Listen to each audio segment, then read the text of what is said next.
Assalomu alaykum obunachilar. Deyarli bugungi darsimizni boshladik.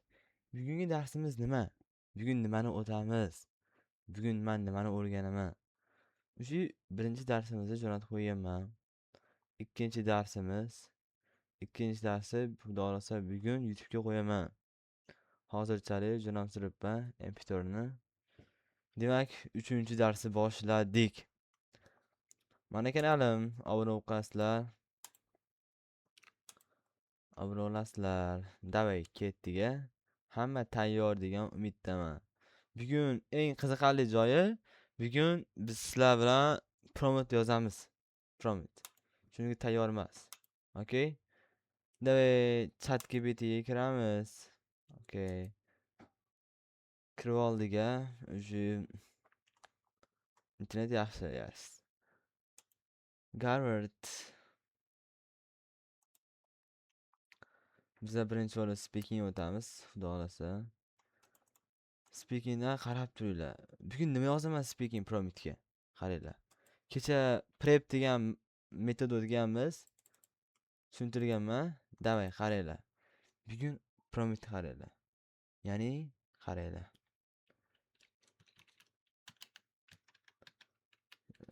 Salom. Salom jigar. Kecha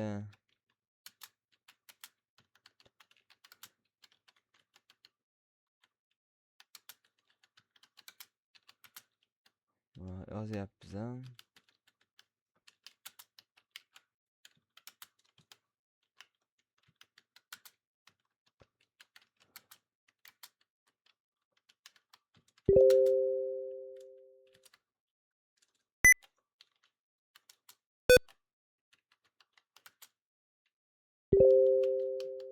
Okay, qaranglar. Men nima yozdim? Salom jigar, kecha va undan oldingi kun ikkita mavzu o'tdik, ya'ni ikki metod, array va prep. Endi nima yozaman? Endi sen menga bir metod berginki, bu ikki metodni ham mustahkamlashga yordam bersin. Qaranglar, qanaqa metod so'rayapman. Ya'ni birinchi kun o'tganimiz array va kecha o'tganimiz prep degan, ya'ni shu metodni qaytarish, revision qilish. Hozir bu biz ChatGPTga jo'natamiz. Hozir ChatGPTga prompt kodinglar-a? Qanday chiroyli yozdik? Salom jigar, kecha va undan oldingi kun ikkita mavzu o'tdik, ya'ni ikki metod, array va prep. Endi sen menga bir metod berginki, bu ikki metodni ham mustahkamlashga yordam bersin. Davay jo'natdik. Qaranglar, qaranglar. Qaranglar. O'sha internet jo'natdik o'sha. Davay. Zo'r deyapti o'sha. Zo'r. Endi va array va prepni mustahkamlab avtomatik gapirishga olib chiqadigan 3 usul o'rganasan. 3-kun metod expand method. Oh my gosh. Bunaqa metod eshitmaganmiz. Ya'ni kengaytirish usuli. Yes, bu metodning vazifasi oddiy javobni uzun tabiiy fluent qilish. Array va prepni birlashtirib ishlatish. Oh my gosh, qaranglar. Men uji yozganman, qaranglar. Men prompt yozganman. Array va metodni mustahkamlash uchun metod berdi. U menga shunaqa metod berdiki, bu array va prepni birlashtirishga yordam beradi. Ya'ni bu expand method formulas. Short answer, qisqa javob, sabab, misol, extra detail, ya'ni bitta qo'shimcha fikr. Har bir javobning bitta qo'shimcha gapi bilan kengaytir deb asosiy gapni aytayapti. Ya'ni har bir gapni bitta qo'shimcha gap bilan kengaytir. Misol uchun, array bilan expand chapishsa, bitta bo'lib kelsa qanday bo'ladi deyapti. Misol uchun, Do you like music deyapti. Yes, I do. I like music because it helps me relax. For example, I usually listen to music after studying. Also, it improves my mood when I'm tired. Okay, qaranglar, bu nima endi? Men o'zim tushunganim qaranglar. Are metod bo'yicha ketyapti, lekin expand emasdi. Ya'ni bitta qo'shimcha fikr. Oxirgi ko'rsanglar qaranglar. Nima deydi? Misol uchun deyapti, men deyapti o'qishdan keyin odatda musiqa tinglayman. Shuningdek, u meni kayfiyatimni ko'taradi qachonki charchab bo'lganimda. Ya'ni qaranglar. Ya'ni example'ni beryapmiz. Example mana shu nima uchun eshitishimizni aytsa bo'lar ekan. Tushundinglar? Misol uchun, uh, misol uchun aytsak ingliz tilida. Yes, I do. I really like learning English because it gives me more opportunity. For example, every day I learn English. Because demasdan qaranglar. Also deymiz endi. Also it increase my English skill. Okay, tushundinglar qaranglar. Men gapirdimki oxirida misol uchun deb men inglizni har kuni o'rganaman. Shuningdek, u meni deyapti, biz aytyapmiz. U meni ingliz tili ko'nikmalarini ko'tarishga yordam beradi. Tushundinglar? Ya'ni bu oxiridagi expand expand degan metod bu oxiriga bir mazmun qo'shish. Okay? Mazmun qo'shish. Va yana orttirma gap. Ya'ni misol, ikkinchi misol, ya'ni tushunib olamiz yaxshiroq. Endi prep bilan kelganda, prep texnikasi bilan kelganda qanday ishlaydi? Do you enjoy learning English? Inglizni o'rganishdan rohatlanasanmi? Endi boshlanyapti. Yes, I do. Ha, albatta. Because chunki it useful for my future. U meni kelajagim uchun foydali. Misol uchun I practice English every day for IELTS. Misol uchun men har kuni IELTS uchun ingliz tilida tayyorlanaman. Bunga qo'shimcha qilib, men chet elda o'qish xohlayman. Ya'ni expert nima deymiz expert bugungi texnikani. Bugungi texnikani bitta gapni hozir qadab qo'ysam, qaranglar. U expand degan metod bu qo'shimcha ma'lumot. Ya'ni qo'shimcha ma'lumot. Qanday qo'shimcha ma'lumot? Ya'ni qaranglar. Misol uchun deb aytdik, misol uchun. For example ikkita qilib beradi qaranglar. For example deb misol uchun deymiz. Bitta aytdik, I practice English every day for IELTS. IELTS uchun har kun ingliz bilan shug'ullanaman. Bundan tashqari deyapmiz uji. For example qo'shimchalar bu for example ni ikkita qilyapmiz endi. I wanna study abroad. Men chet elda o'qishni xohlayman. Okay, men tushundim uji. Nima uchun bu metod kerak? Ya'ni nima uchun deyapti, bu expand metodi kerak deyapti. Qisqa va o'rtacha javob. Are va prep bilan siz deyapti, uzr. Aytyaptiki, siz are va prep bilan qisqa va o'rtacha javob berasiz deyapti. Expand bilan tabiiy gapirish. Band 6 plus undan band plus uchun kerak. Okay. Biza band 6 dan tepasini olalamizkan. Demak, u metod ishlatib gap topolmay qolish muammosini yo'q qiladi. Ya'ni idea generation muammosini yo'q qilish uchun eng katta omil ekan. Okay, tushundik. Men o'zi tushundim. Qaranglar. Oddiy tushuntirsam, bu expand metodi qaranglar. Bu prepdan, ya'ni areadan qanday farq qiladi? Uni farq qilish qaranglar.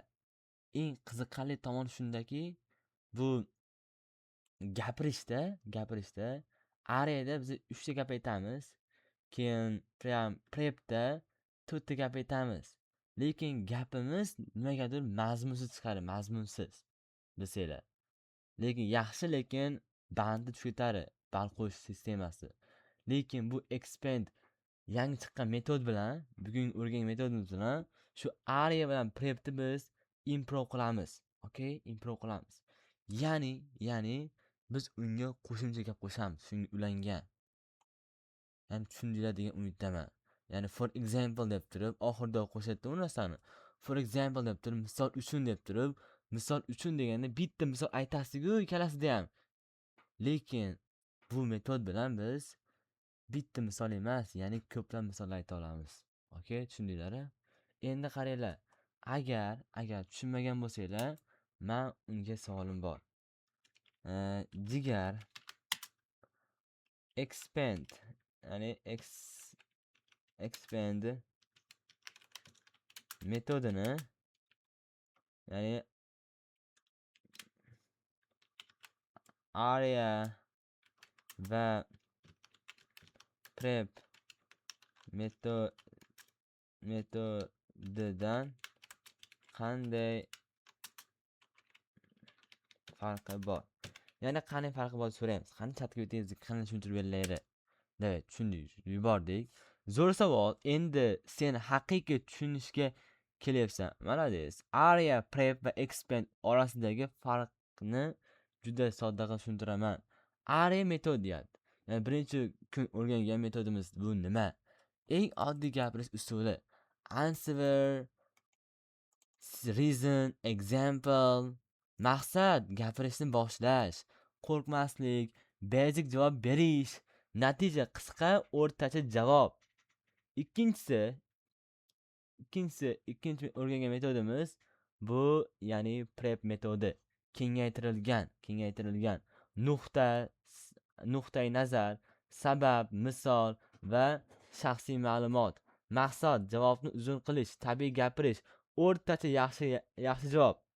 Endi expand nima? Biz o'zimizni level upimiz. Expand metodi level up, yuqoriga ko'tarilish. Array va prepni birga ishlatib yanada kengaytiriladi. Structure, answer, ya'ni javob, reason, sabab, example, misol, extra detail, qo'shimcha ma'lumot, maqsad, fluent speaking qilish, to'xtab qolmaslik, tabiiy follow yaratish, natija uzun tabiiy alsga yaqin javob. Ya'ni tushundinglar degan umiddaman. Qaranglar. Ya'ni expand nima deyapti? Expand metodi. Bu expand metod deyapti, qo'shimcha ma'lumot beraverasiz deyapti.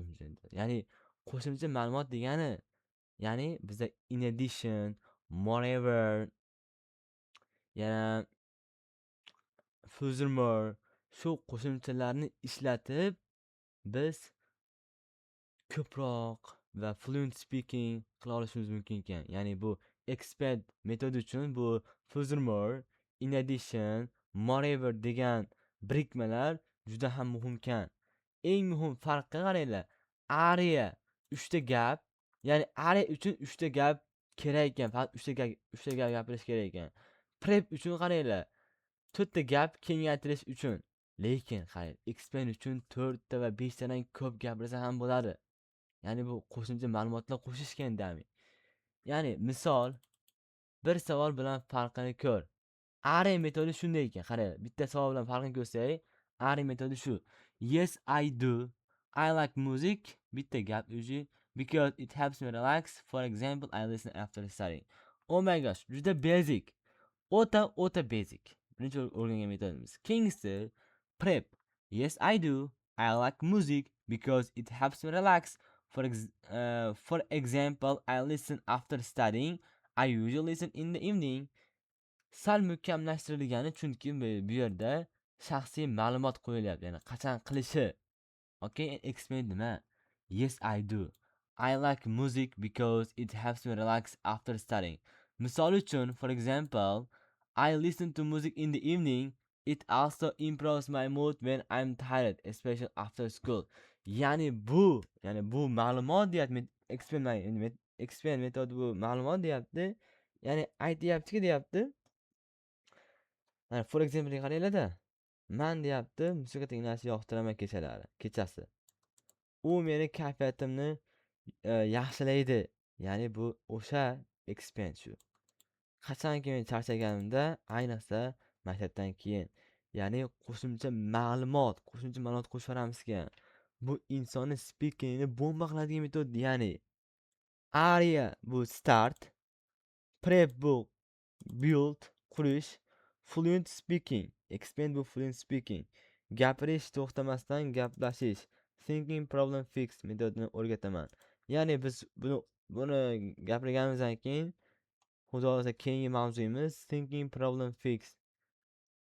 Mana o'zbek tilida o'ylash muammolarini tuzatish. Okay.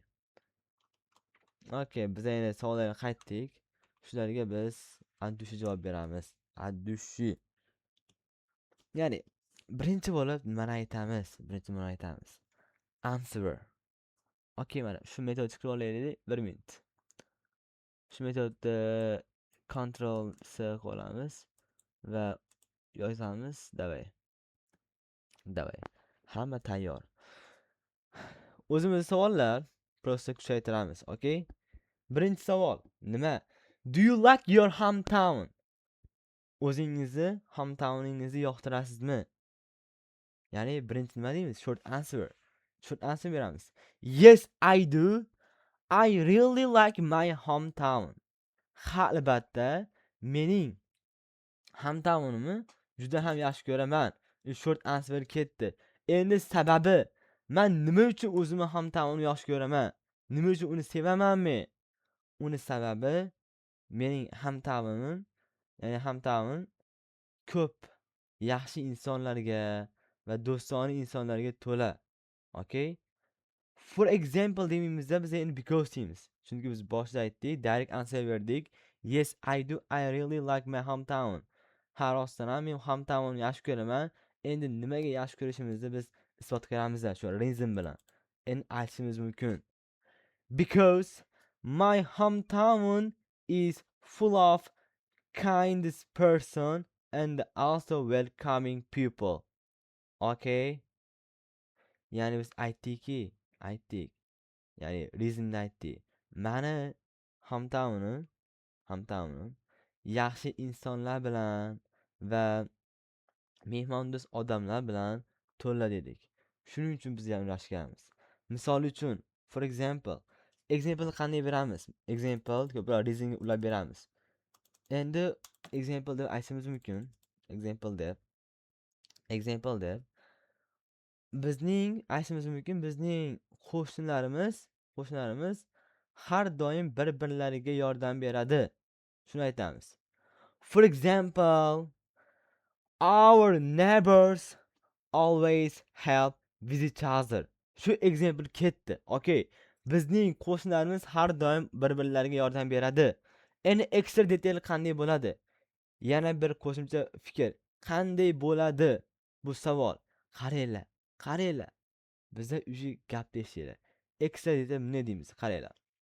Biz for example aytdik, ya'ni my neighbors help with each other every time. Mening qo'shnilarim bir-birlariga har doim yordam berishadi. Endi qo'shimcha ma'lumot qanday? Especially whenever they need to make money or they need money, they only stand by themselves through thick and thick. Ya'ni bu qo'shimcha. Ya'ni extra detail ketdi. Men nima derim? Aytdimki, for example aytdim. Bu qo'shnilarimiz bir-birlariga yordam berishadi deyali har vaqt. Ayniqsa deb men uji extra detailni aytayapman. Ayniqsa qachonki ularga pul topish kerak bo'lsa yoki pul juda ham zarur bo'lsa, ular jonini jabborga berib qo'shnilarim eng yaxshi tomonda ham, eng yaxshi kunda ham, eng yomon kunda ham yordam berishadi. Ko'rdinglar-a? Ya'ni extra detail bu ko'ryapsizlarmi qanday fluent qilyapti. Borgan sari ingliz tilida gapirish bu oddiy normal bo'lib qolyapti. Uji shunaqa ravon bo'lib ketganda. Ya'ni biz endi full beramiz. Do you like your hometown-ni? Ya'ni tayyormisizlar? Davay boshladik. Yes, I really like my hometown because it is full of kindness and welcoming people. For example, my neighbors help with each other every time, especially whenever they face many problems or they need money. They stand by themselves through thick and this. Okay, men uchun navbatda yaxshiroq qilib javob berdim. Bu answerimni ko'rib chiqasizlar. Kamchiliklarim bo'lsa, komment har doim sizlar uchun ochiq. Ya'ni biza birinchi misolni uchun mukammal darajada tushuntirib sizlarga yetkazib berdim degan umiddaman. Keyingisiga o'tdik. Do you use social media? Okay, nima uchun ijtimoiy tarmoqlardan foydalanamiz? Foydalanasiz degan savol beryapti. Ya'ni point nima? Point. Ya'ni nima deydi? Ijtimoiy tarmoqdan foydalanasizmi degan pointga biz endi qanday point beramiz? Ya'ni qisqa savol. Aytishimiz mumkin pointga yes, I do. I use social media. Ha, albatta, men ijtimoiy tarmoqdan foydalanaman. Nima uchun foydalanaman endi? Uje men short answer berdim. Nima uchun foydalanishim isbotlab berishim kerak. Chunki men hayotda ijtimoiy tarmoqdan ko'proq ta'lim uchun foydalanaman. Ya'ni ta'limiy kontentlar ko'raman. Misol uchun qaysi kanallar bor? Misol uchun Everest kanali bor. Everest. Shu kanal ham zo'r.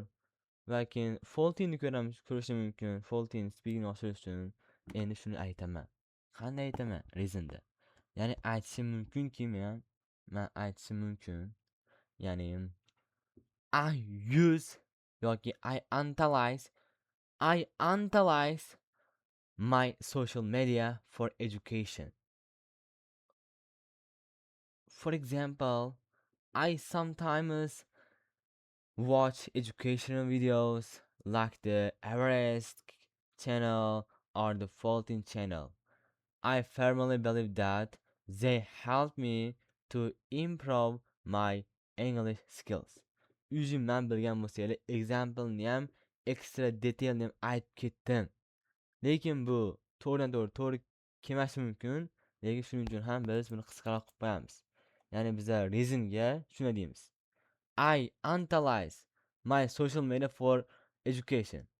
O'zi biz reason aytib bo'ldik. Endi example-ni aytamiz. Example. For example, misol uchun, for example, whenever I use my social media, I only watch interesting videos in English and educational contents. Okay? O'zi example berdik. Example aytdiki, qachonki men ijtimoiy tarmoqdan foydalansam, ko'pincha ingliz tilida qiziqarli videolar yoki ta'limiy videolar ko'raman deb. Shundaylar uje ekstra detailni qanday beramiz? Qanday qo'shishimiz mumkin? Endi qanday qo'shishimiz mumkin? Ya'ni endi biz in addition deymiz. Ya'ni moreover deydi. Bundan tashqari deymiz. Uje qo'shimcha ma'lumot u. Moreover, I sometimes communicate with my sister on the social media. Bundan tashqari, men ijtimoiy tarmoqda meni singlim bilan tez-tez gaplashamiz. Ya'ni ekstra detail ketdi. Uji biza 4 narsa gapirib bo'ldik. Endi full answer beramiz 2 ga. Yes, I do. I use social media because I sometimes use it for education and it helps me learn English better.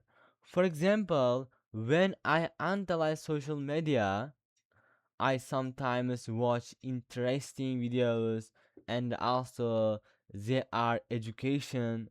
Moreover, I often communicate with my sister on the social media. Okay, bu answer ham juda ham yaxshi bo'ldi. Endi 3-chi answerga o'tamiz. What do you do in your free time? Bo'sh vaqtingizda nima qilasiz? Bo'sh vaqtda nima qilamiz? O'ylab ko'ringlar. Bo'sh vaqtimiz bormi o'zi degan savol bor. Bo'pti, Ivan to'qiymiz bo'sh vaqtda topamiz. Bo'sh vaqt endi biz bozor kunimiz, ya'ni bozor kunimiz aytamiz. Bo'sh vaqtimizda biz ko'proq nima qilishimiz mumkin? Biz bo'sh vaqtimizda prям kino ko'ramiz ingliz tilida. To'g'ri, ingliz tilida kino ko'ramiz. Ingliz tilida kino ko'ramiz. Yes. Ya'ni men short answer beryapman. Yes, I do. In my free time, I watch English movies. Men short answer berdim. Albatta men bo'sh vaqtimda ingliz tilida kino ko'raman. Endi sababi nima? Aytishim mumkin. Because it helps me relax. Chunki u menga hordiq olishga yordam beradi. Bo'lmasa shunday deyishimiz ham mumkin. It helps me unwind. Unwind degani maza qilishga, kayf qilishga yordam beradi degan ma'noda kelyapti. Ya'ni biz shuni foydalanamiz. It helps me unwind. Misol uchun, shunga bitta qo'shimcha qo'yamiz. Qaranglar. Eshitinglar. Rizm juda kuchli bo'lib ketyapti. Qaranglar. Rizmni qaranglar. It helps me unwind, and at the same time it helps me increase my English skills.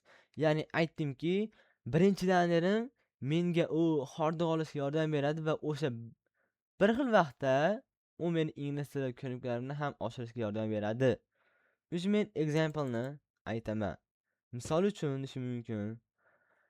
For example, when I watch interesting movies in English, I can feel more satisfaction. Ya'ni men for example aytdim. Chunki misol uchun qachonki men ingliz tilida kino ko'rganimda o'zimdan maza qilaraman. Men o'zim erkin his qilaman. Endi biz exadeten beramiz. Chunki for example buni berib oldik. Exadeten aytishimiz mumkin.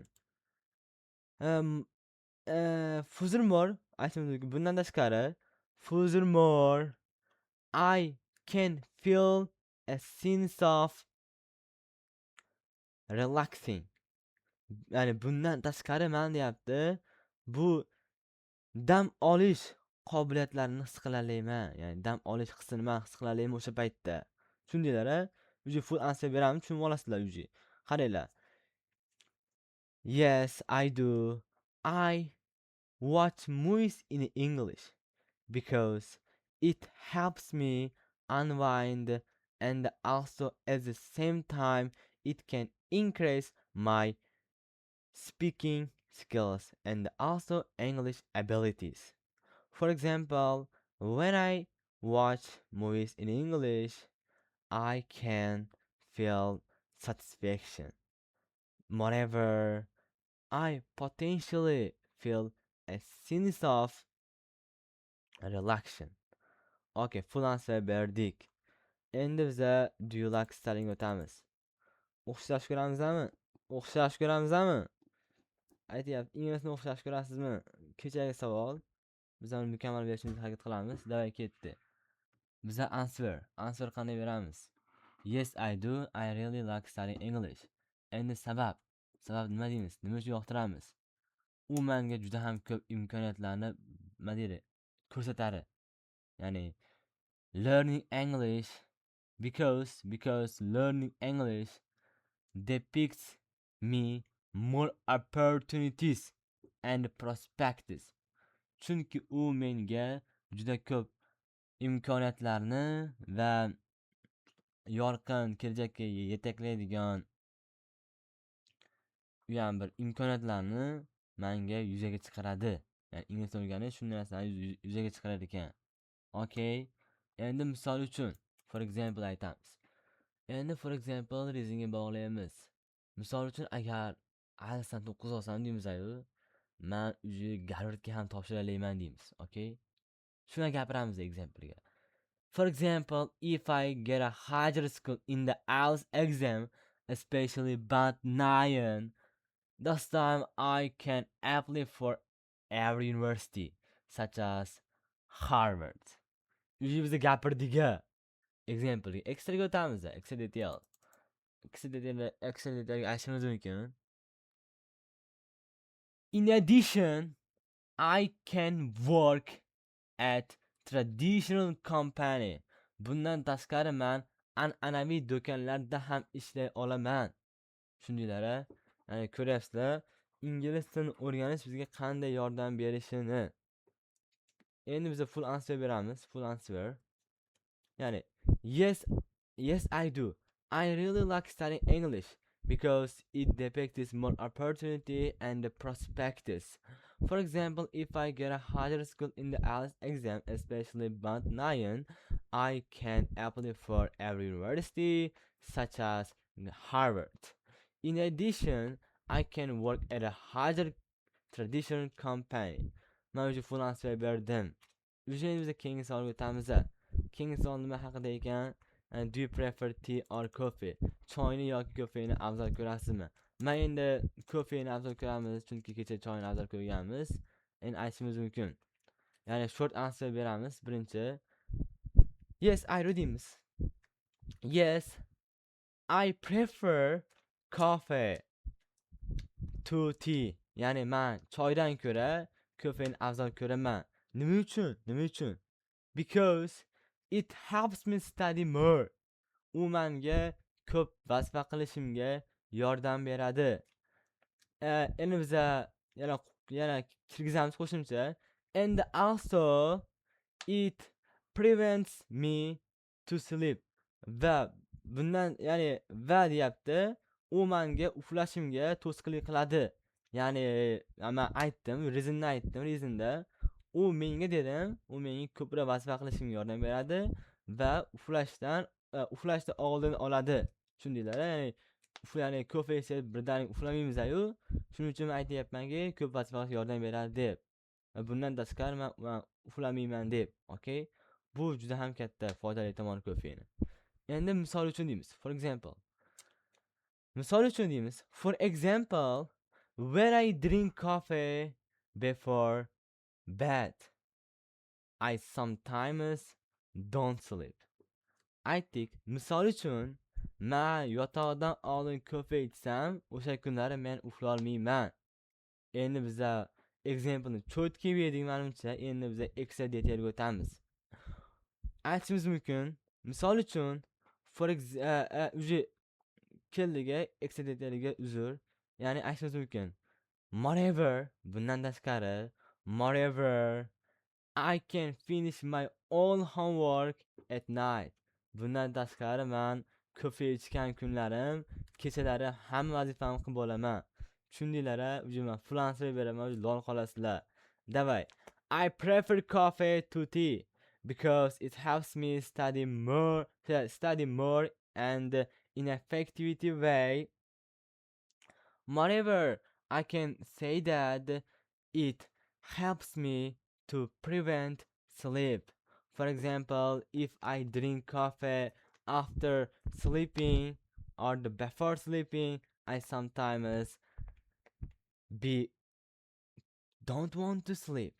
And also, in addition, I can say that everything become very good. I finish all my homework at the same time. Tushundinglar birodarlar? Qani ko'ryapsizlar? Ya'ni bu expand metodi qanday go'zalligini xolos ham bitta go'zal qilib aytib berishi mumkin. I prefer coffee to tea because it helps me study more and also it prevents me to sleep. For example, if I drink coffee before sleep, I can not sleep. And also, moreover, I can finish all my homework at night. Ko'rdinglar? Expert metodi qanday ishlayotganini. Misol ariyada men chiqib qolardim. Hozir juda ham fluentga aylanadi degan umiddaman. Keyingisi, do you enjoy watching movies? Kino ko'rishlardan rohatlanasizmi? Bizlar nima deymiz? Nima deymiz endi? Ya'ni short answer beramiz. Yes, I do. I enjoy watching movies. Albatta, men kino ko'rishlardan rohatlanaman. Endi sababi, nima uchun kino ko'rishlardan rohatlanaman? Kino ko'rish juda ham yoqimli ba'zida va hayratlanarli va ba'zida nima deydi, tajribalarga boy. Aytishim mumkin, because it is very amazing and interesting. Sometimes it is full of experience. Men shu gapni aytdim, sabablarini aytdim. Chunki bu qiziqarli va hayratlanarli, ba'zida u ko'p tajribalarga boy. An example. Misol uchun, for example aytishim mumkin, misol uchun, qachonki men kino ko'rganimda ko'p narsani o'rganaman deb. Ya'ni misol davay ket. For example, when I watch movies, I can learn more information, such as how to become individual or how to become independent. Ko'rdinglar, men qanday example go'zal berganimni? Уже ko'ringlar уже. Ana eksideal qanday beramiz? Eksideal. Aytishimiz mumkin. In addition, when I watch movies, I sometimes motivate by actors. Ya'ni aytyapmiz, bundan tashqari men kino ko'rganimda ba'zida men aktyorlardan ruhlanib ketaman, ya'ni motivatsiya olaman degan joyda. Endi biz shuni full beramiz. Уже berib davay ketdi. Yes, I do. I enjoy watching movies because it helps us relax, and also it is very interesting and it is full of experience sometimes. For example, when I watch movies, I can learn more information such as how to become individual or the independent. And moreover, I can say that if I watch movies, I'm motivated by the actors. It is just normal. Ko'ryapsizlar, qanday javob bo'lganini. Bu expert metod. Bu metod короче borib partvonni yorib yuboradi, ishoninglar. Mana shu partvonni cho'tki qiladi partvonni. Tushundinglar degan umiddaman. Qarang qanday biz partvonni qanday fluent gapirish уже. Qaranglar уже olti savolga ham biz javob berib olibmiz inshaalloh. Okay. Endi biz nima qilamiz? Speaking tugadi endi. Speaking tugadi. Endi biz writing o'tishga harakat qilamiz. Speaking tugatdik.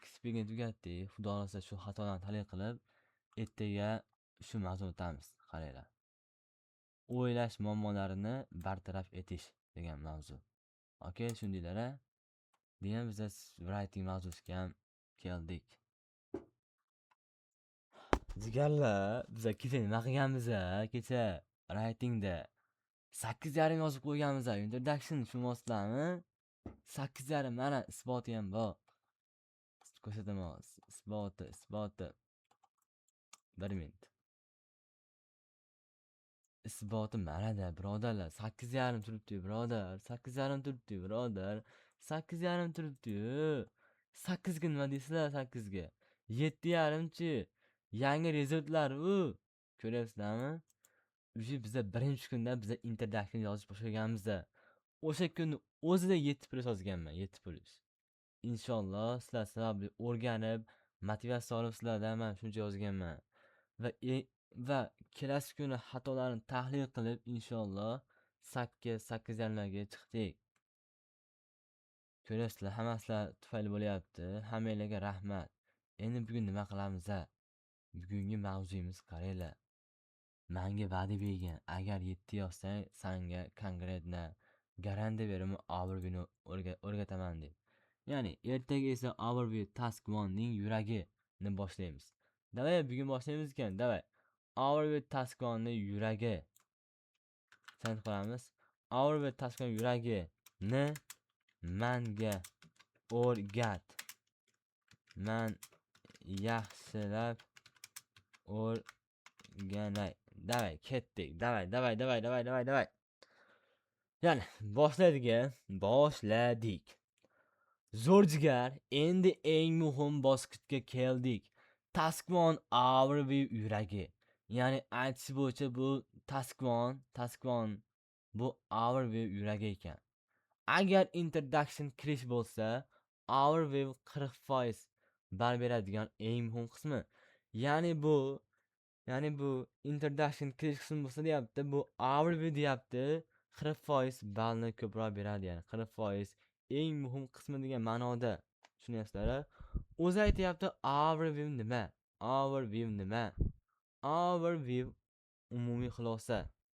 Bu yerda sen detail yozmaysan, ya'ni ma'lumotlar yozmaydi ekan, raqam yozmaysan, faqat deyapti o'zgarishlar yozasan. Men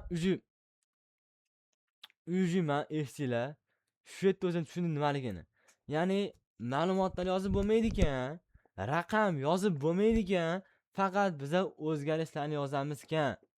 Examiner nimani xohlaydi? U faqat 4 narsani ko'rmoqchi. Increase o'sganmi bu, ya'ni bu line grafimiz o'sganmi yoki decrease kamayganmi yoki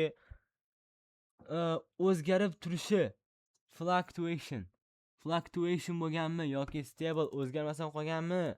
Biza faqat examiner bizdan shuni talab qilar ekan.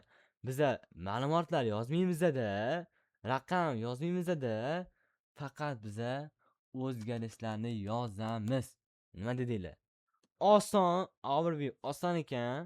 Biz faqat o'zgarishlar, kamayishlar, ya'ni o'zgarib turish, o'zgarmasdan yozamiz. Davay. Overview formulasi yodlab ol. Line graph uchun formula. Overall olganda it is clear that shu aniqki va general trend. Umumiy trend. Okay. Shundan keyin umumiy trend aytamiz ekan. Overview overall olganda the graph bu graf ko'rsatadiki deb turib shunday bo'lar ekan, foydalansa ekan va main changes without number va raqamsiz o'zgarishlar. Eng katta xatolar raqam yozish. Ya'ni biza bu line graphda overviewda qanday xatolar qilishimiz mumkin? Ya'ni AI aytishi bo'yicha hozir tushuntirib chiqaman hammasini. Ya'ni AI aytishi bo'yicha biza raqam yozish bor, birodarlar. Raqam yozish orqali biza eng katta xatolarni, kechirib bo'lmaydigan xatolarni yozib qo'yamiz ekanda. Misol uchun 2005 deb yozib qo'ysak ma'lumotini 20% xato qilamiz ekanda. Agar 5000 people desak ham 20% xatoda. Bitta yechimi overviewda raqam yo'q.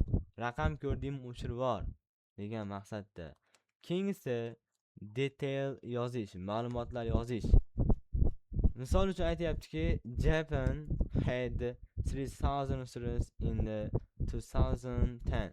Ya'ni Yaponiyada 2010-yilda 300 ta talaba bo'lgan deb aytganimiz o'ta xato ekan. Faqat umumiy fikr, ya'ni buni yechimi unday ma'lumot yozmasdan, aniq ma'lumot yozmasdan faqat umumiy fikrni kirgizib qo'yamiz, ya'ni increase decrease'lar bilan. Misol uchun aytishimiz mumkin ekan, Japan had increased students. Просто Japan had increased. Okay, shu yetar ekan. Endi hammasini sinab chiqish, har bir yilni yozish bu bo'lmaydigan. Har bitta yilni yozib chiqib bo'lmaydigan line graphda. Biz misol uchun yozishimiz mumkin. Misol qaranglar. Hozir line graph task 1.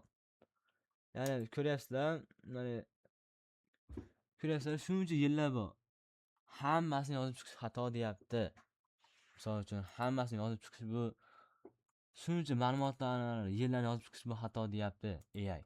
Ya'ni har bir yilni yozish bu xato. Yechim faqat trend. Ya'ni trend degan eng muhimlarini. Overview uchun vocabulary. Ya'ni o'zimizni overview uchun vocabulary'mizni biza ham mana increase, rise, grow, go up, kamayish, decrease, decline, fall, drop, o'zgarishlar, fluctuate, vary, barqaror qolganlar, sustainable deb qo'yamiz shu. Remain stable, stay constant. Overview yozish 3 qadam. Umumiy trendni top. Ya'ni birinchidan topasiz umumiy trendni. Ya'ni ko'p o'sdimi, kamaydimi, o'zgardimi? Ya'ni aytishimiz mumkinki, ikkinchi qadam bu ikkita asosiy fikr yoz. First increased, then increased. Decreased degani. Uchinchi qadam raqamsiz yoz. Namuna savol shunday berilgan. The graph shows the internet users in the country from 2000 to 2020. Overall shunday bo'lar ekan. Overall deyapti, umorgani deyapti, bu aniqki deyapti. The number of the internet users increases significantly over the period. Ya'ni bu yil davomida deyapti. Ya'ni 20 yil bo'lgani shu yerda. Shu 20 yil davomida deyapti. Shu aytish bo'yicha over the period degani shu yil davomida. 20 yil davomida deyapti. Bu internetdan foydalanuvchilarning soni juda ham o'sib ketgan. Endi also boshlanyapti. Garchi there were some minor fluctuations in a certain year. Ba'zi yillari biroz o'sgan. Ya'ni garchi biroz ba'zilari sal ko'paygan bo'lsa ham, lekin juda ham yo'qolib ketgan degan ma'noda aytyapti. Sen tushunishing kerak bo'lgan eng muhim gaplar. Overview story not a date. Ya'ni ma'lumot yo'q deyapti. Hikoya yo'q, ma'lumot yo'q. Sen hikoya qilasan, raqam emas deyapti. Simple template yodla. Overall the graph show that umuman olganda bu graf ko'rsatadiki, increasedmi, decreasedmi, fluctuate'mi, main ideanimi ko'rsatadi ekan. Okay? Endi mini practice hozir boshlaymiz. Line graph shows the number of the tourists visiting Paris from the 2005 and 2050. Faqat overview yoz. Overall it is clear that. Ya'ni biz birinchi formulani ko'rib olamiz-da, formulani ko'rdik, lekin mustahkamlaymiz. Okay, formula qani? Formula. Okay, hozir. Formulamiz qani? Hozir formula umumiy trend top ko'p bosdimi? Overall yodlash. Formula mana. Formula. The graph show that. Okay. Formulani ko'rib oldik. Endi yozish boshlaymiz. Boshlaymiz. O'zimizga bitta simple qilib olaylik. Misol uchun shuni. Shunga qarab biz yozamiz. Moslab.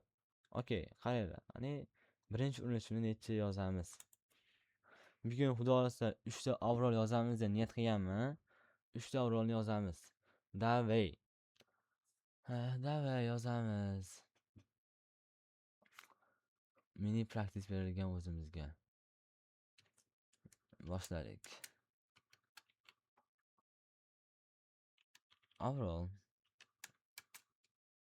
it is clear that bu aniqki it is clear that number of the tourists visiting Paris from the 2005 Endi qaranglar. Bu yerdan o'g'laymiz endi. Ya'ni biz qanday qilish o'rganamiz. The number of the tourists in the users increased significantly over the period. Okay, ya'ni the number of the internet users are increased significantly over the period. Garchi some minor fluctuate in certain. Okay, qaranglar. Biz endi aytamiz. Ya'ni aytamiz. Birinchi endi eng katta o'sishni aytamiz.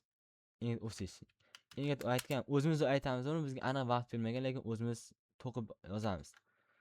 Aytishimiz mumkin, the number of the nima degan tourists visiting.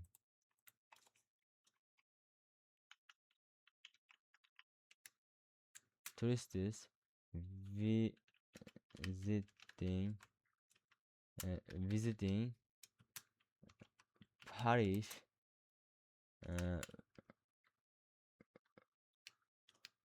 visiting Paris.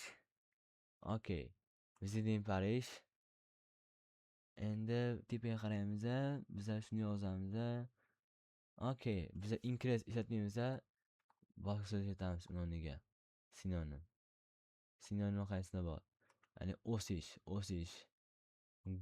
Went up bo'larmikan? Bo'ladi-da, davay. Went up bo'lgan. Ya'ni yozyapmiz. Juda katta o'sish bo'lgan.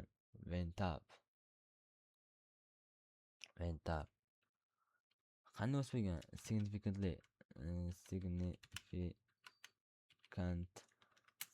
Bo'lgan. And overall nima deydi? Yozibdi shu yerda over the period. Oxirida tasvir qo'yaman xudo xolasa hozir over the period va deyapti garchi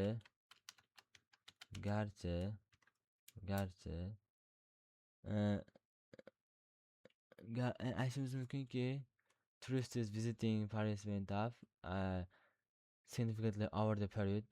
Also garchi yozib turib aytishimiz mumkin. Qaranglar. Uh, there were yo'q. Uh, garchi tashrif buyuruvchilar, visitors, tashrif buyuruvchilar, ya'ni tushib ketgan, tushib ketgan. Ya'ni nima degani? Kamayib ketgan. Declined.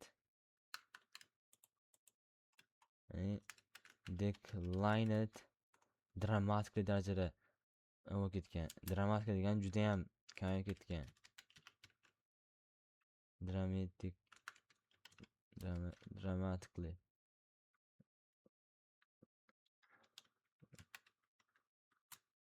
Dramatik darajada ular kamayib ketgan. Qachon kamaygan? Qachon kamaygan? Bir aniq yillarda in certain years. Qaranglar. Bizning birinchi overviewimiz qanday bog'lanadi? Biz bugun o'rgandik va qarab yozdik. Qani qanday baholanadi? Okay, birinchi overview yozganimiz 7.5. Okay, bu sening eng muhim improvement nuqtang. Overview yozding. Endi men seni ekzaminer kabi to'liq tahlil qilaman. Xato, sabab, yechim. Sening overview shunday. Overall, it is clear that the number of the tourists visiting Paris went up significantly over the period. Also, visitors declined dramatically in certain years. Bahoband 7.5. Yaxshi, lekin mukammal emas. Capitalization xatosi. Boshqarib qo'yish. Okay. Bizlar shuni xato qilib qo'yibmiz. Kam xatolar to'g'rilasa bo'ladi.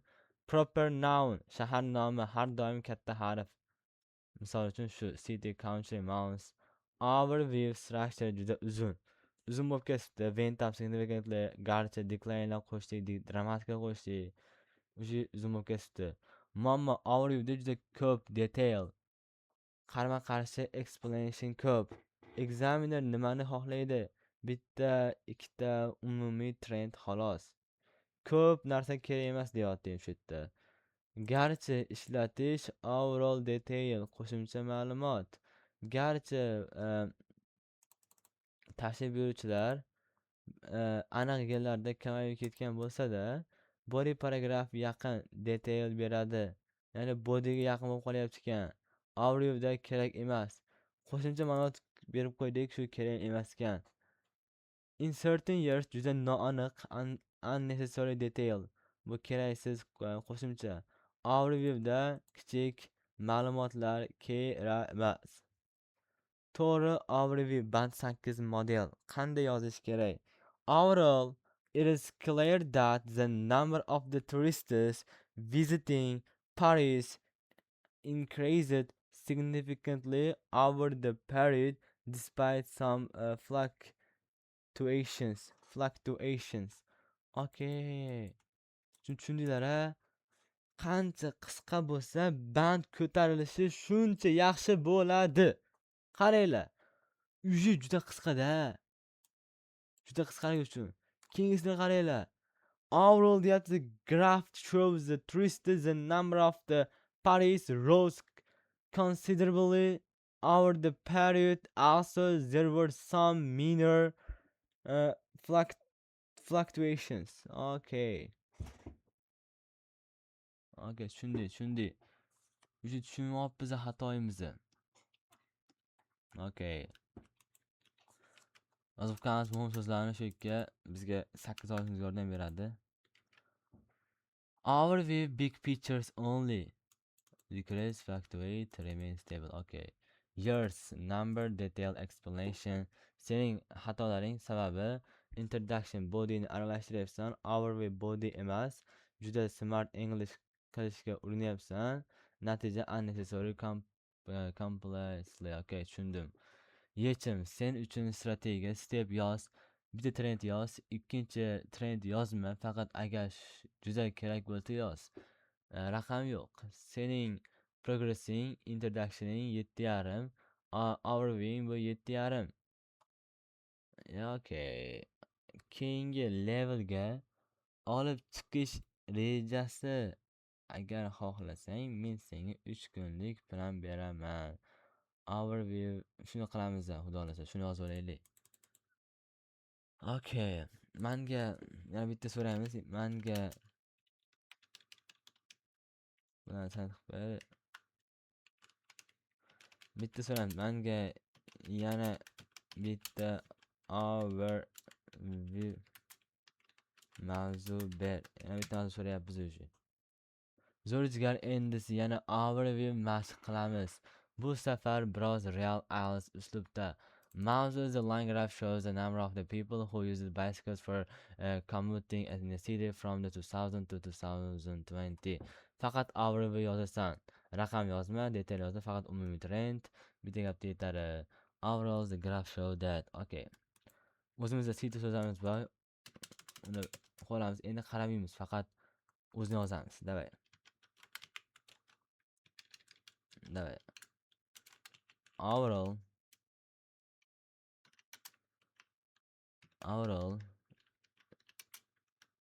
it is, it is, it is clear that, number of the people. Yozamiz. The number of people who use bicycles for commuting in a city. Okay. Qisqartiramiz. The number deymiz. The number of the people kimki use consumed used for used bicycle foydalangan for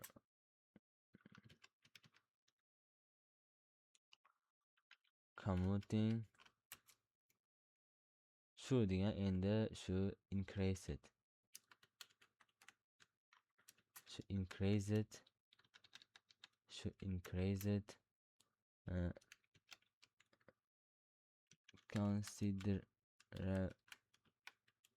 Considerably. Juda ham katta rivojlanib ketgan, o'sib ketgan over the period.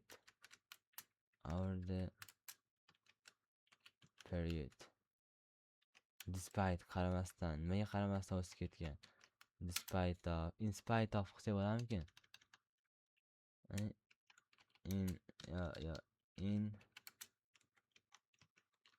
In spite of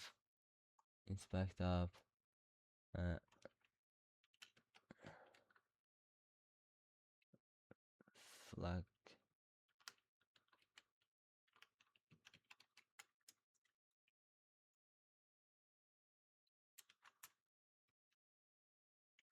yozib oldik. Ikkinchisini ham inshaalloh javobini ko'ramiz. Qanchalar yaxshi yozdik. 7,5 ga chiqdi. Malades. Rahmat obunachilar. Jigar, bu juda yaxshi yozilgan. Overview endi examiner kabi to'liq tahlil qilaman. Sening overview. Overall, it is clear that the number of the people who use bicycle for commuting increased considerably over the period in spite of the fluctuations. Baho 8, 7,5. Yaxshi tomonlari juda to'g'ri structure. Overall, it is clear that the perfect Alice formula main trend increases considerably. Juda yaxshi. Fluctuations, bu advanced idea. Grammar to'g'ri, hech qanday major error yo'q. Kichik muammo, minor improvement in spite of fluctuation biroz noaniq. Juda general. Nima fluctuation ekanligi aniq emas. Overview uchun okay, lekin biroz light. Ya'ni bu bo'lmaydi ekan. Ishlatganimiz.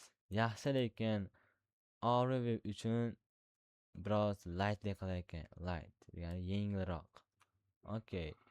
8 versionlar. Overall, it is clear that the number of the people using bicycle for commuting increased considerably over the period despite some fluctuations. Okay, version 2. Overall, the graph shows the bicycle usage for commuting from rose significantly over the period. Rose significantly over the period. Okay. Also, there were some fluctuations. Ne qilamiz? Muhim so'zlarni. Okay, okay.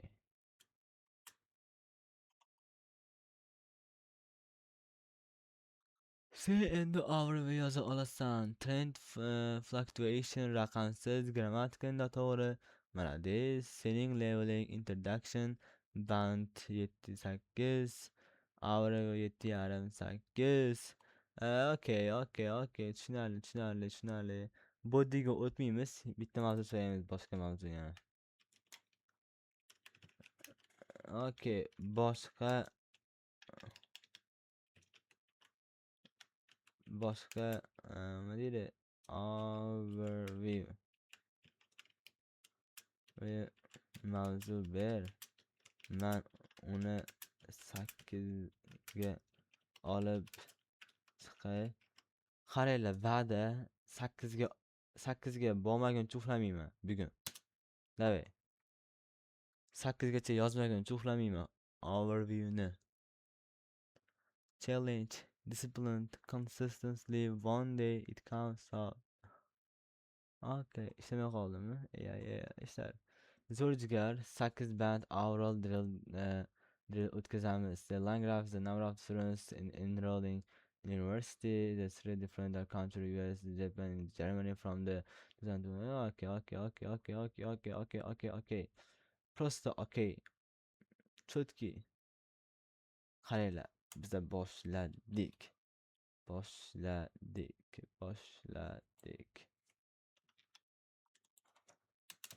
Nima qilamiz? Bugun uxlamayman 7 yozmaguncha. Sizlar ham uxlamanglar. Davay. Overall, it is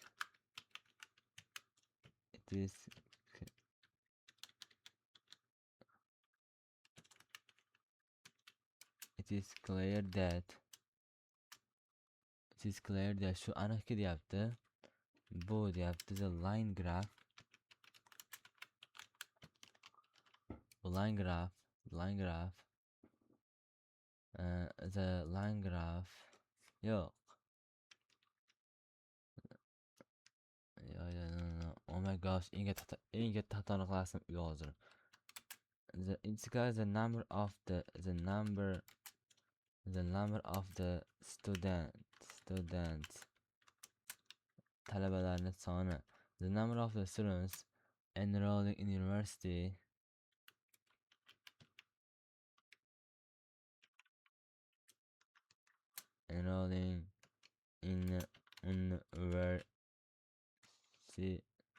university in 3 different countries.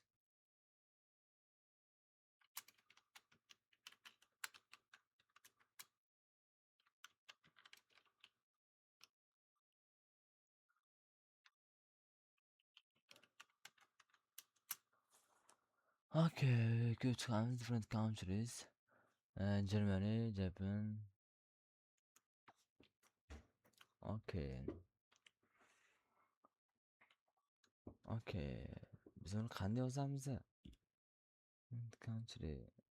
Shuni country. Davay. Biz taxmin qilamiz endi, taxmin. Taxmin qilmasak bo'lmaydi. Country increased ko'targan significantly, considerably,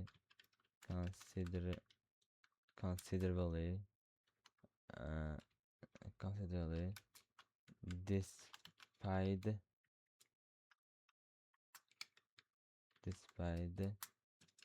of the base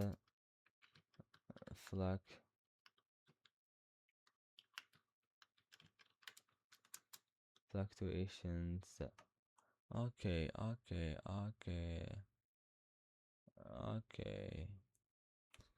Men yozib oldim. Qani qanchalar to'g'ri bu?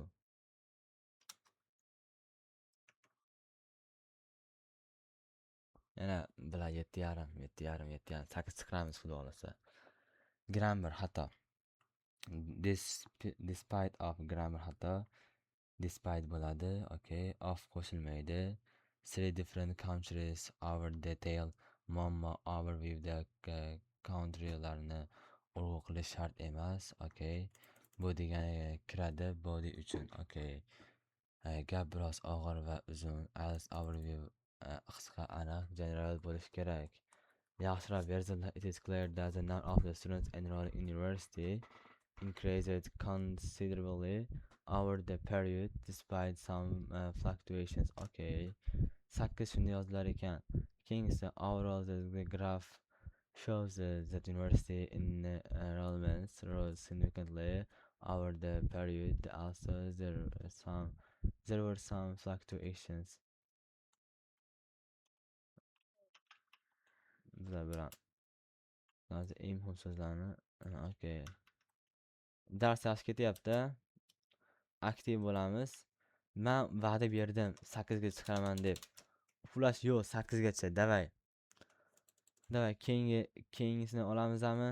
Hamma tayyor, hamma tayyor. Jigar keyingi overview berdi.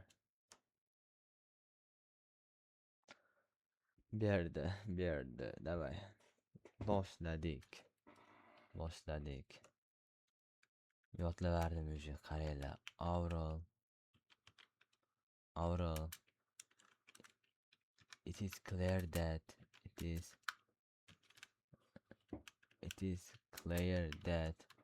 shu aniqki it is clear that the amount of the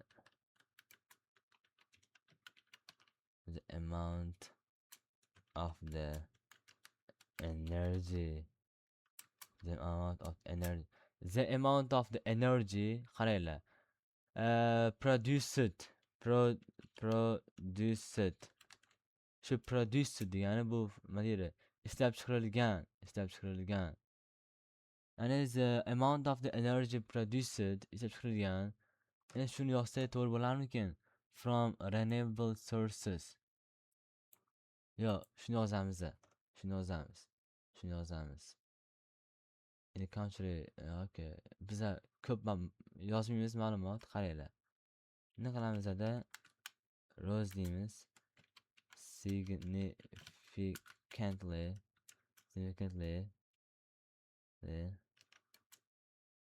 garchi also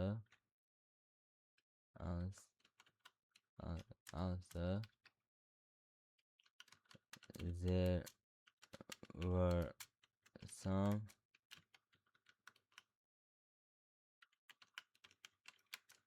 fluctuation. Okay. Hamma tayyor. Davay 8 uxlaylik 8. Oh my gosh. Yana 7,5. Nima 8ga? Nima 8 chiqmayapti? Ko'p chiqamiz. Nimalar juda yaxshi. Significantly band 7 vocabulary. The amount of the energy produced. Biroz uzun va oddiy. Better production. Garchi there were some fluctuation.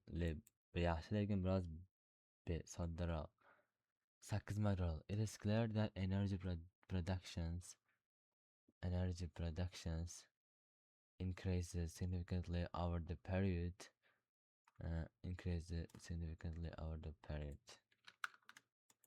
No.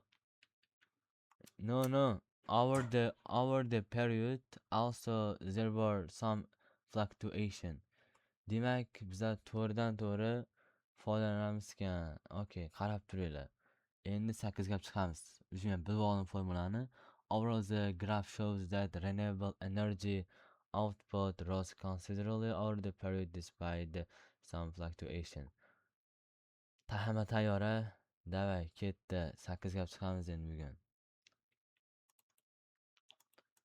Okay. Jigar yana bitta ber.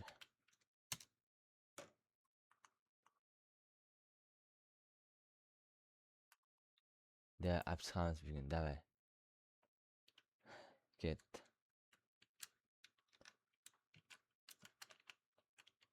Overall. Overall.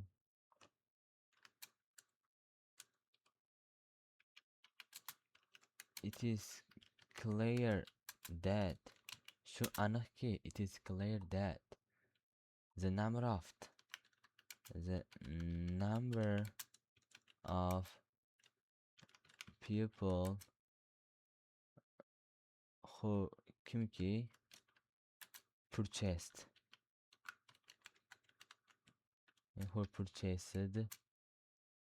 bought the purchase qildik electric cars, electric mashinalar, electric cars, ya'ni increased deymiz, increased significantly, shu juda ham oshib ketdi, significantly, and despite deymiz, despite of some fluctuation, shunaqa yozamida, fluctuations. Okay, 8.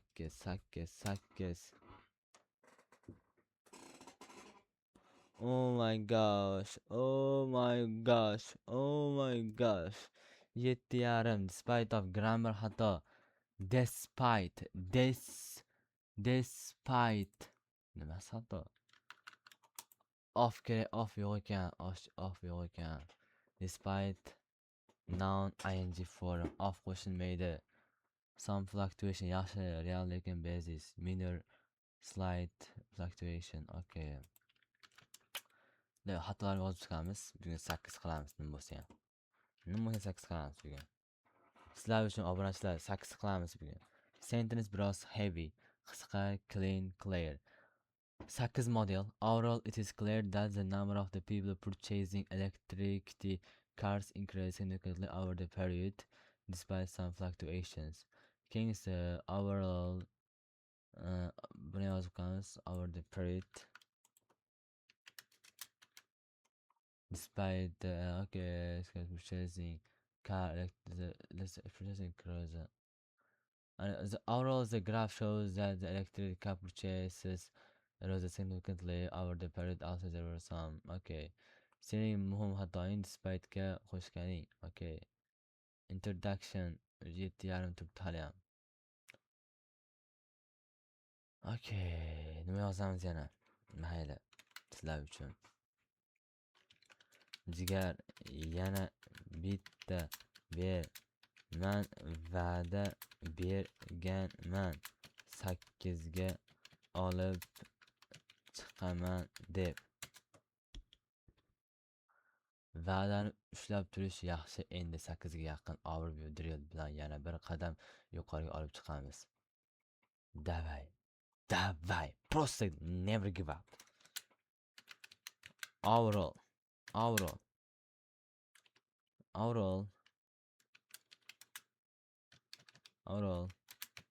it is, endi yaxshi yozamiz, yaxshiroq sarg'amasdan.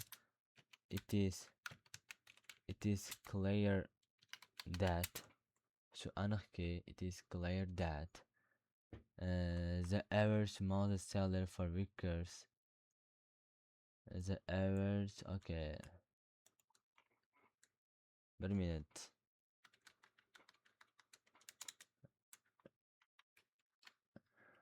Okay, overall, it's clear that the average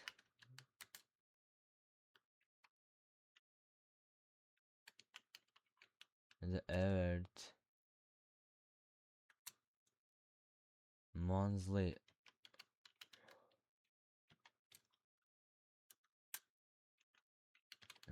salary of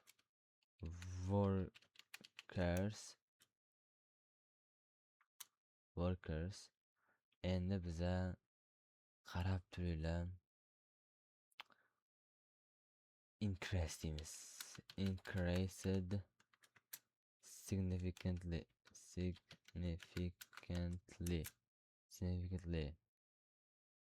Juda katta darajada o'sgan. Significantly over the period.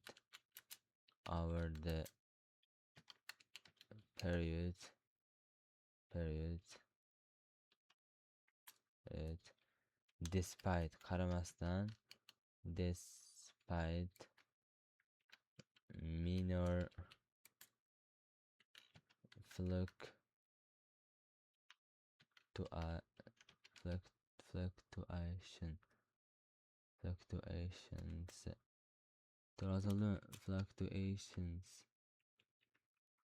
Da 8, iltimos 8. Oh my gosh. Nimaga 8 chiqmayapti? Fragment keraksiz qo'shimchalar. Band version overall it is clear that the average monthly sale of the work is increasing over the period despite minor fluctuation. Nimasi xato? Okay. Overall, the graph shows that average monthly salaries rose significantly over the period despite the minor fluctuation. Ma'no hozir grammar slip despite of detailed curve, clean idea. Okay. Yo'q. Nima qilsam 8 yozaman. Xato yozib qoldi. 8 olish bitta gap bilan bo'ladigan narsa emas, lekin sen hozir juda yaxshi turibsan. Ayniqsa introduction overviewda. IELTS writing task 1da 8 olish uchun 4 ta shart. Introduction sen buni allaqachon qilding. To'g'ri, uni qilganman. Overview sen ham qila olasan. Faqat trend raqam yo'q, bitta gap. Body paraphrase eng muhimi, sen 8 chiqarish yoki tushiradi. Okay. Body formulasi. Yo'q, menga body kerak emas u. Davay, option body paragraf yozishni o'rganamiz. Sen menga bitta 8 ber. Sen menga 8 yana bitta overview ber. Men buni 8 yozaman. Davay.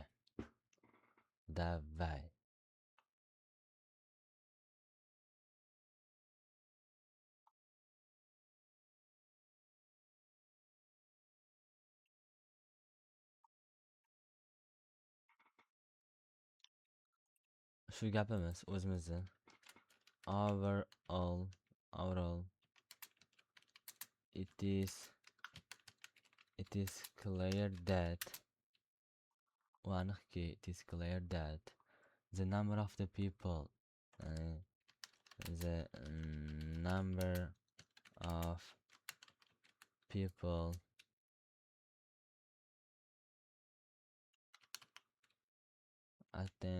attending fitness centers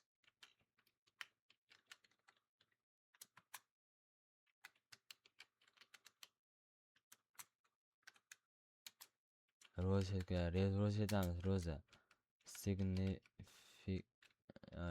significantly bo'lgan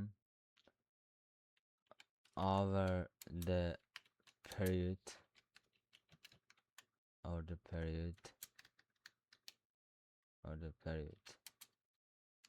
garchi also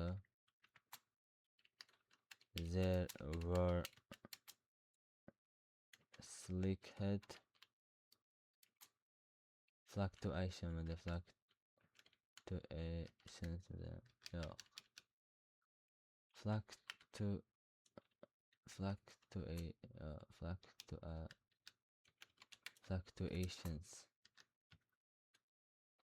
9 chiqsin, 8 chiqsin-da. Yaxshilab qarang, xato yo'qmi?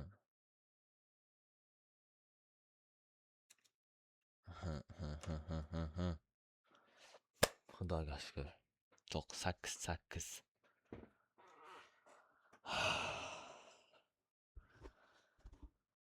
35 yil. 35 yil. 35 8 chiqirdik xudo xohlasa. Va'da berdimmi? Qildimmi? Bajardimmi? Ko'ryapsizlarmi? 8 chiqardim. Xudoga shukr. Oh my gosh. 8. Oh my gosh. 8 qani? Yo'qolib ketyapti. 8 mi qani?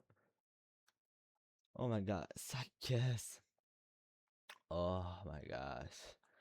Perfect audio structure. Clear main trend. Fluctuation to'g'ri ishlatgansan. Grammar xatosi yo'q. Natural IELTS vocabulary. Kichik polish. 8,5 8,5 qo'yasiz ekan. Agar minor qilganimda 8,5 bo'lasdi ekan. 8,5 model. Okay. Sen hozir nimaga erishding? Introduction 8, overview 8. Rahmat, addushi rahmat. Keyingi qadam juda muhim. Endi sen ready for tasksdan body yozamiz. 8 ga real olib chiqadi. Xulosa sen hozir learning stage emas, exam writer stage ga kirgansan. Body paragraph master class band 8 o'rgataman. Bu oxirgi katta bo'lak. Jigar, nima deyman jigar. Bugun qilgan barcha xatoyimni ber. Davay. Mana xatolarim. Ko'ryapsizlar. Yechim sabab 8,5 grammar 8,5. Yo. Men xullas birodarlar hammaga va'da berdim. 8 yozaman deb ko'zinglar juda qiylandim. 7,5 chiqaverdi. 8 yozdim. Va'da berdim va va'da bajardim. Hammaga rahmat. Dars tugadi ana. Taskon 3-kun. Mistakes. Okay. Dars tugadi. Hammaga xayr. Darsimiz foydali bo'lgan umiddaman. Xudo xolasa keyingi safar biz body yozmaymiz, faqat biz introduction va overviewni mustahkamlaymiz. Okay? Hammaga yaxshi dam olinglar. Davay, xayr.